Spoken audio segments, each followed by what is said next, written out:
인간의 욕망은 여러 가지입니다. 제일 중요한 욕망이 물질에 대한 욕망이 살았을 때 있어요.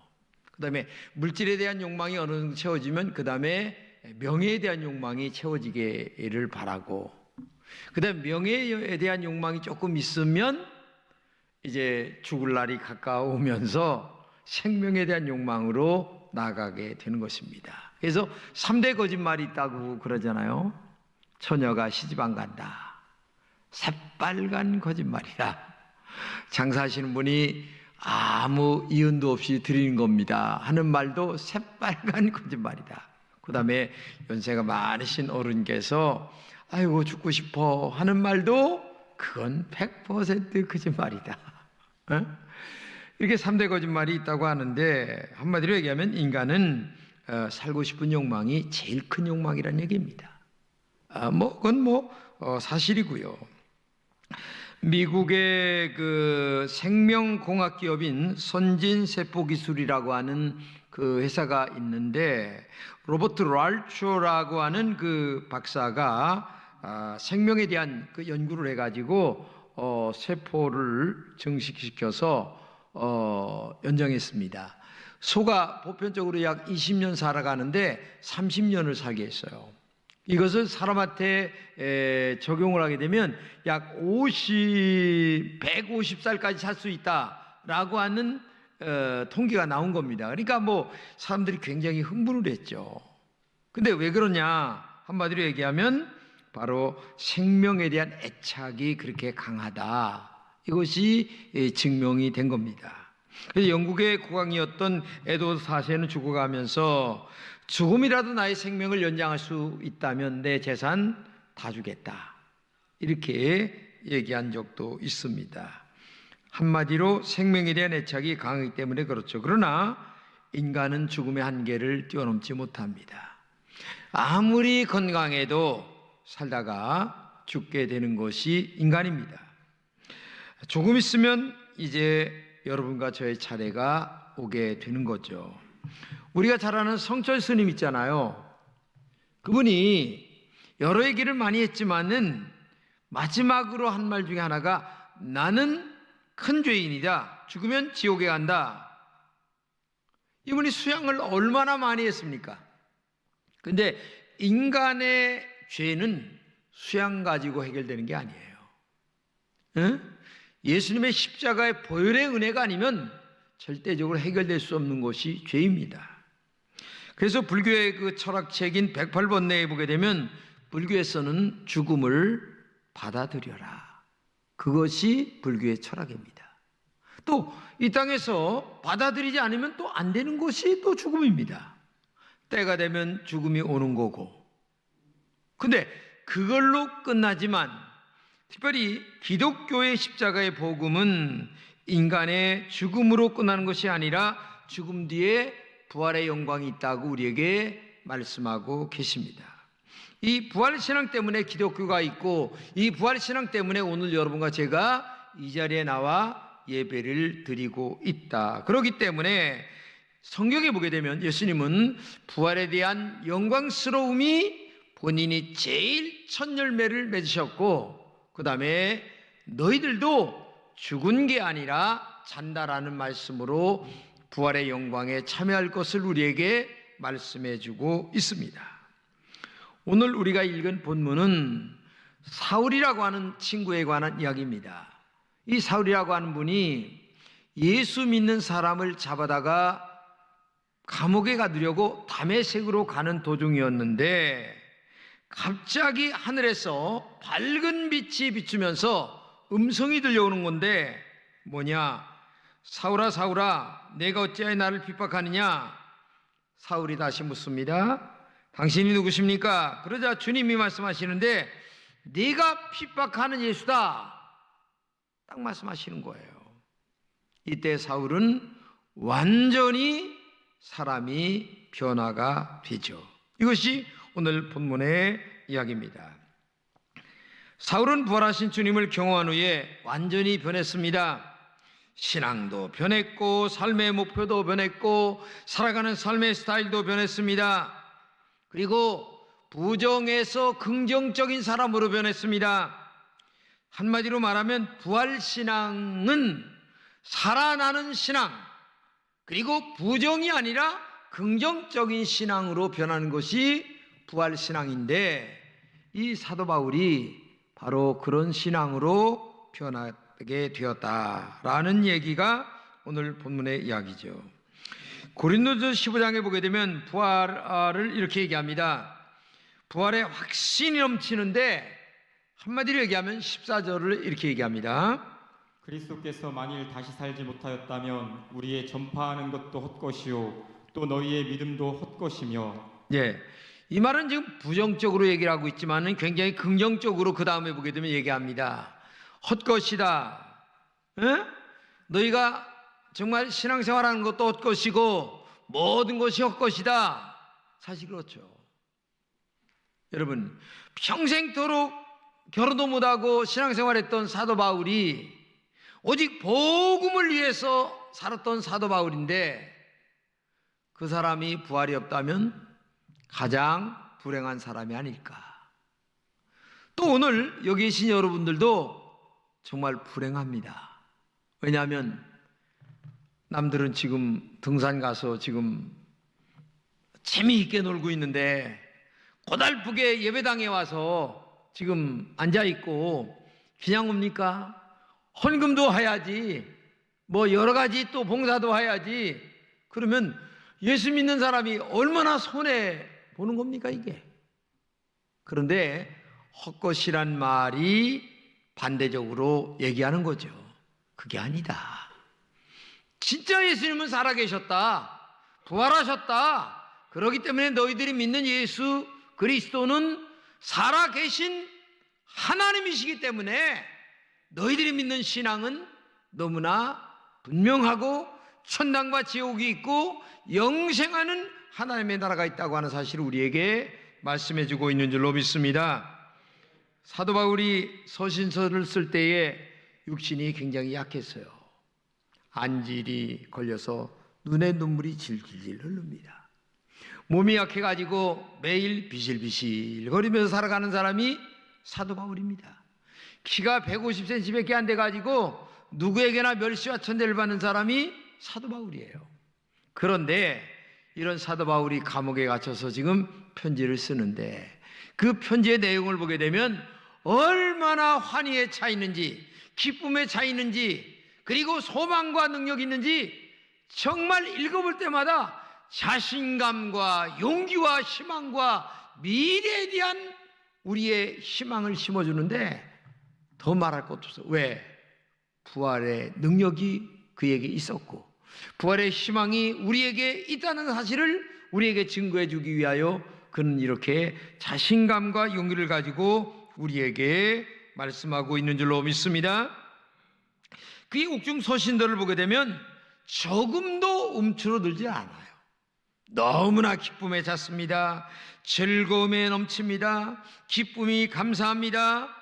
그렇기 때문에 정말로 죽은 자의 부활은 현실적 우리의 삶도 용기를 주지만 마지막 죽어서도 다시 사는 미래에 대한 부활의 영광이 우리 가슴 속에 있는 사람들은 정말 희망과 용기로 살아가는 그런 사람이 되어야 된다, 이렇게 말씀하고 있는 줄로 믿습니다.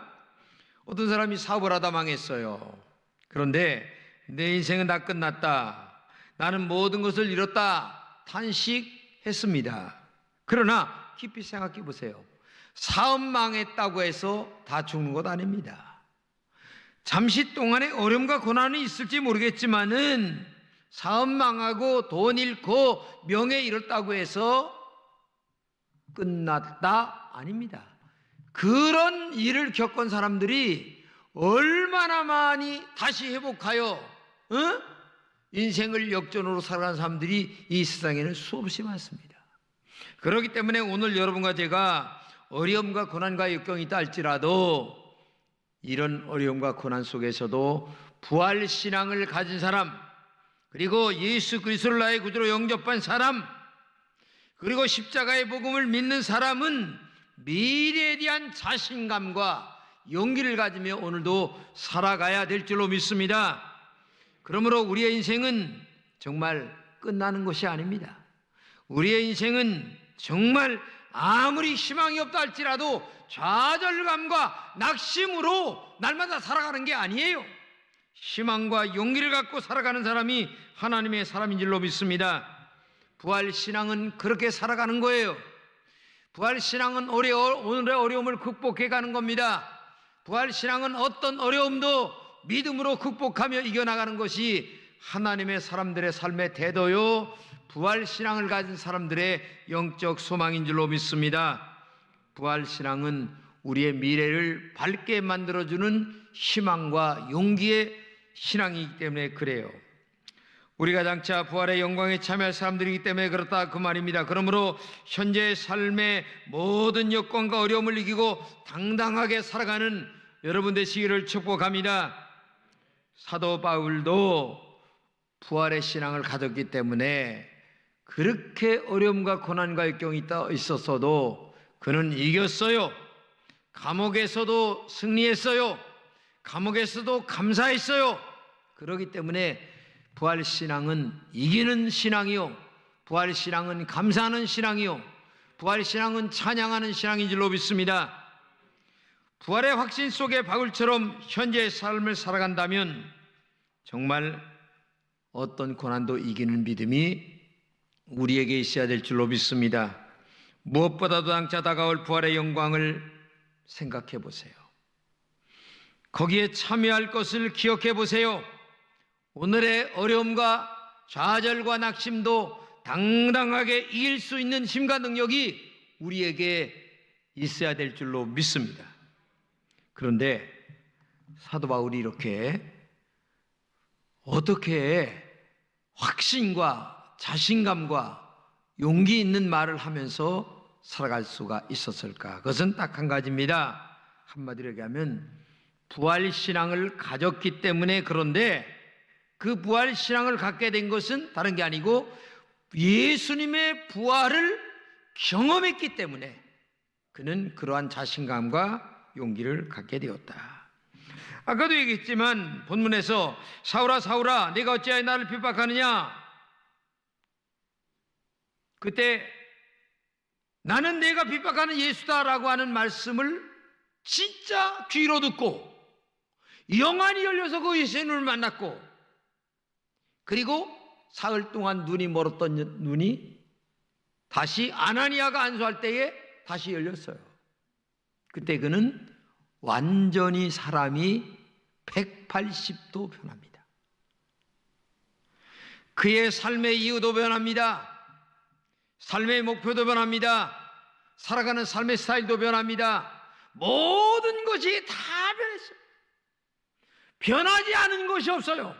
머리끝부터 발끝까지 오장육부까지 밖과 안과 모든 것들이 모든 것들이 다 바뀌었어요.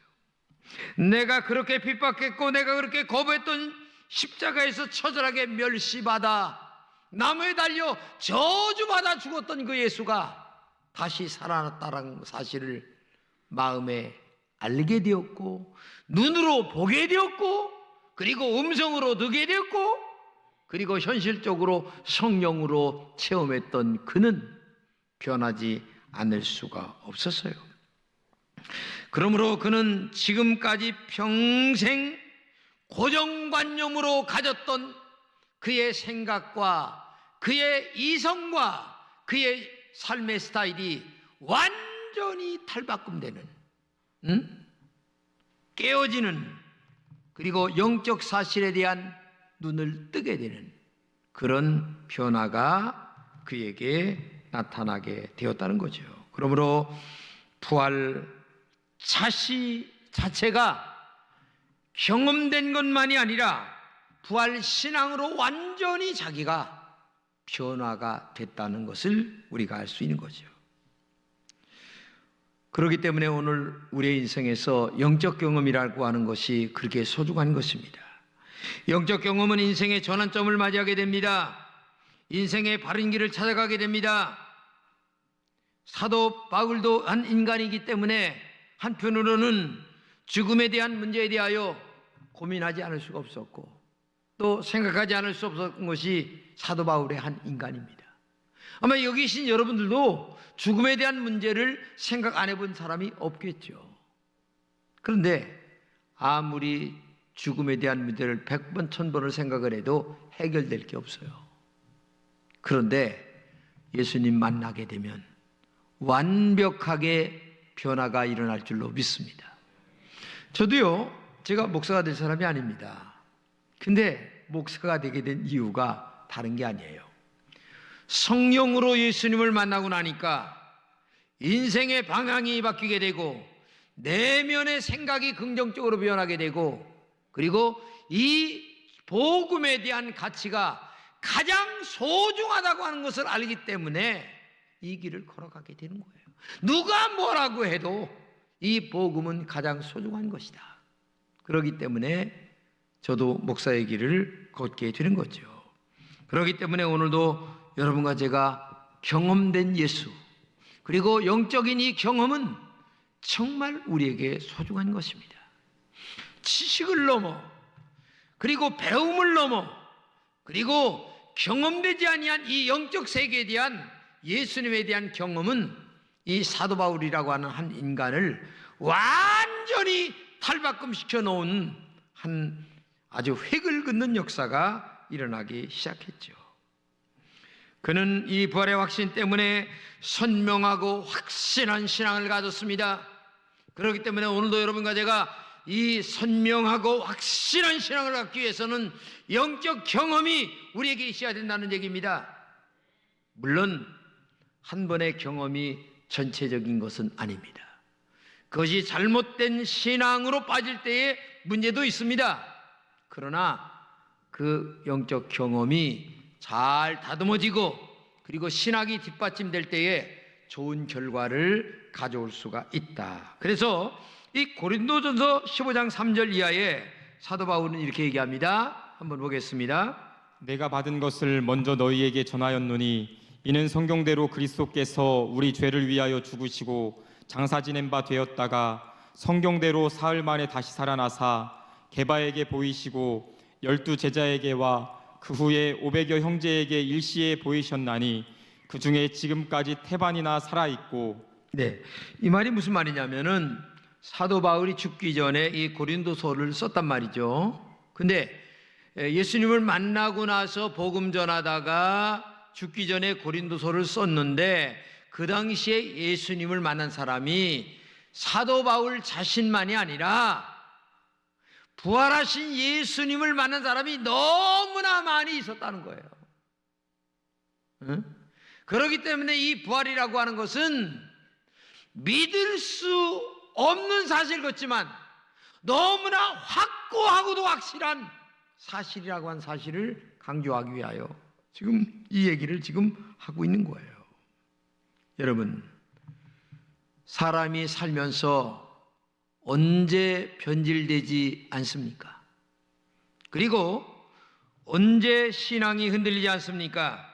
그것은 너무나 확고한 부활하신 예수님을 내가 경험하고 만났을 때에 변질되지 않는 겁니다. 이론으로만 알고 있으면 신앙은 언제든지 변질될 수가 있어요.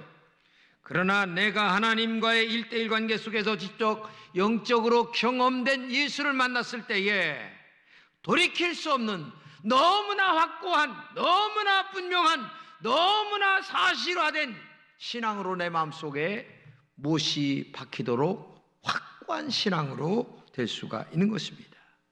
그렇기 때문에 오늘도 여러분과 제가 이 부활 신앙이 얼마나 소중한가를 우리가 알아야 됩니다. 예수님은 부활의 첫 열매가 되십니다. 첫 열매라고 하는 말은 그 다음 열매가 계속 열린다 그런 뜻이에요. 우리 시골에 가면 대추 나무가 많은데 대추가 나무 심으면 3년 되면 열립니다. 3년 만에 열리면 그 다음에 계속 열리는 거예요. 지금도 열립니다. 마찬가지 예수님이 부활의 첫 열매가 되었다고 한 말은 내가 부활한 것 마냥 너희들도 부활할 것이다 라고 하는 이 전제 조건이 깔려 있다는 얘기예요. 그렇기 때문에 부활하신 예수님을 믿는 신앙이라면 부활하신 예수님처럼 여러분과 저도 부활의 영광에 참여하게 될 줄로 믿습니다. 그렇기 때문에 이 부활한 예수님을 믿으면 확실하게 사람이 변화가 된다는 얘기예요. 오늘 본문에 보게 되면 21절에 이렇게 얘기합니다. 즉시로 각 회당에서 예수가 하나님의 아들이심을 전파하니 듣는 사람들이 다 놀랐다. 왜냐하면 예수 이름을 부르는 사람들을 멸하려던 자가 아니냐. 얼마나 변화가 됐는지 세상에 엊그저께만 해도 예수 믿는 사람 붙잡아다가 감옥에 가두려고 하던 사람이 지금은 예수 믿어야 돼, 예수 믿고 천당 가야 돼, 이렇게 얘기를 하니까 사람들이 아니 이게 지금 어떻게 된 거요? 사람이 이렇게 변하는 거예요. 그러니까 여러분들이 아직도 신앙이 확고하지 않은 사람들은 부활하신 예수님을 확실하게 덜 만났기 때문에 그렇지, 진짜 만나보세요. 아마 사도 바울보다 더 확고하게 변하게 될 여러분인 줄로 믿습니다. 할렐루야. 프랑스의 물리학자인 파스칼은 그에 져서 팡세에서 이렇게 얘기합니다. 부활을 확률적으로 얘기해요. 확률적으로. 천당과 지옥이 있다는 사실은 이 땅에 살아있는 동안 아무도 모른다. 죽고 난 다음에만 안다. 이렇게 말합니다. 그러면서 다음과 같이 말했어요. 내가 하나님을 믿었어요. 그런데 죽어보니 천당과 지옥이 없어. 그러면 손해볼 게 있어요, 없어요? 별로 없다는 거야. 왜냐? 이 땅에서 조금 시간 낭비, 예배당에 나오냐고 시간 낭비하고 그 다음에 헌금하느냐고 조금 낭비한 거 외에는 없다는 거야. 근데 내가 하나님을 믿지 않았어요. 근데 죽어보니 천당과 지옥이 있는 거야. 그럼 어떻게 되겠어요?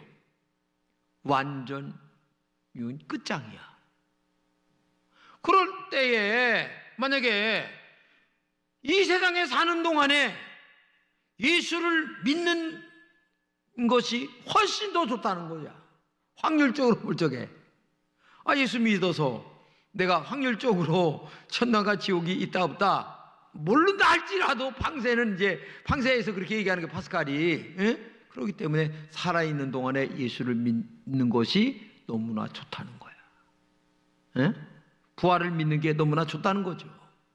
그렇기 때문에 오늘도 여러분과 제가 정말 이 땅에 있는 동안 확실한 신앙을 가져야 되는 거예요. 근데 팡세는 여기에서 지금 이렇게 확률적으로 얘기하고 있지만 이 부활이라고 하는 신앙은 확률이 아니라 100% 진짜야. 할렐루야. 아멘. 그렇기 때문에 믿어도 되고 안 믿어도 되고 할 문제가 아니고 진짜 믿어야만 될 문제, 안 믿으면 안 되는 문제, 안 믿으면 지옥 가는 문제가 있기 때문에 이건 진짜 믿어야 될 문제다, 이렇게 얘기합니다. 여러분, 제가 어제 저녁에 좀 얘기했는데 보네포 목사님이 계십니다. 미국의 유네온 신학교에 있다가 독일이 그렇게 어려울 때에 독일로 가서 보니까 이게 말이 아니에요. 히틀러가 그래서 하나님 앞에 기도합니다. 하나님, 이 운전수가 운전을 잘못하는데 사람을 막 쳐 죽이는데 이게 운전수를 어떻게 해야 됩니까? 그러니까 하나님의 음성으로 듣습니다. 끌어내려. 그래서 이제 암살하려고 얘기를 합니다. 근데 이 암살하려고 모사를 하다가 발각이 됩니다. 감옥에 갇혔어요. 그러다가 39살에 처형이 됩니다. 근데 마지막 처형되어 나가는데 영국의 기자와 함께 한 방에 있었어요. 영국의 기자가 하는 말이, 아유 목사님 참 이제 끝이네요. 그러니까 껄껄껄 웃으면서, 끝은 뭐가 끝이야, 이제 시작이야, 나는 부활의 영광에 들어가는 거야 하면서 웃으면서 감옥에서 보네포 목사가 딱 걸어나가는 거예요. 여러분, 제가 그 타자를 위한 교회라는 그 책을 엊그저께 읽으면서 적어도 우리에게는 그런 신앙의 확신이 있어야 됩니다. 부활의 확신, 예수 그리스도의 십자가의 복음을 믿는 확신. 적어도 그리스도인이라면 이런 확신 속에서 살아가는 믿음이 있어야 될 줄로 믿습니다. 다른 것은 다 거짓말이라 할지라도 예수님의 부활만은 100% 확실한 것이다. 이걸 믿고 승리하는 여러분 되시기를 축복합니다.